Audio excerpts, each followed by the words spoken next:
enjoy being able to interact with prospective students. They're all so excited to kind of figure out where they want to go next, and I want to be a part of that journey. Today is Exploration Day, so we're having a bunch of students come in with their parents to see all of the different programs LTU offers. Today we've got Exploration Day going on, where we have hundreds of high school students descend on the campus. Over the span of 3 hours, they get to visit 3 different programs. I think it's important to get a chance to explore because it opens their eyes to what are the possibilities. We're in a world where there's so many things out there and there's so many different avenues.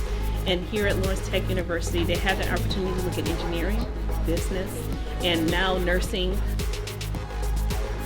So I think it's important for Exploration Day is to see what they can do when they come to Lawrence Tech. Gives them a little bit of a hands-on experience as well, and it shows them like the snippets of what they'll be doing when they're at their senior project or just in their classrooms itself at the beginning of their career. It's a great opportunity for students to see what we're doing.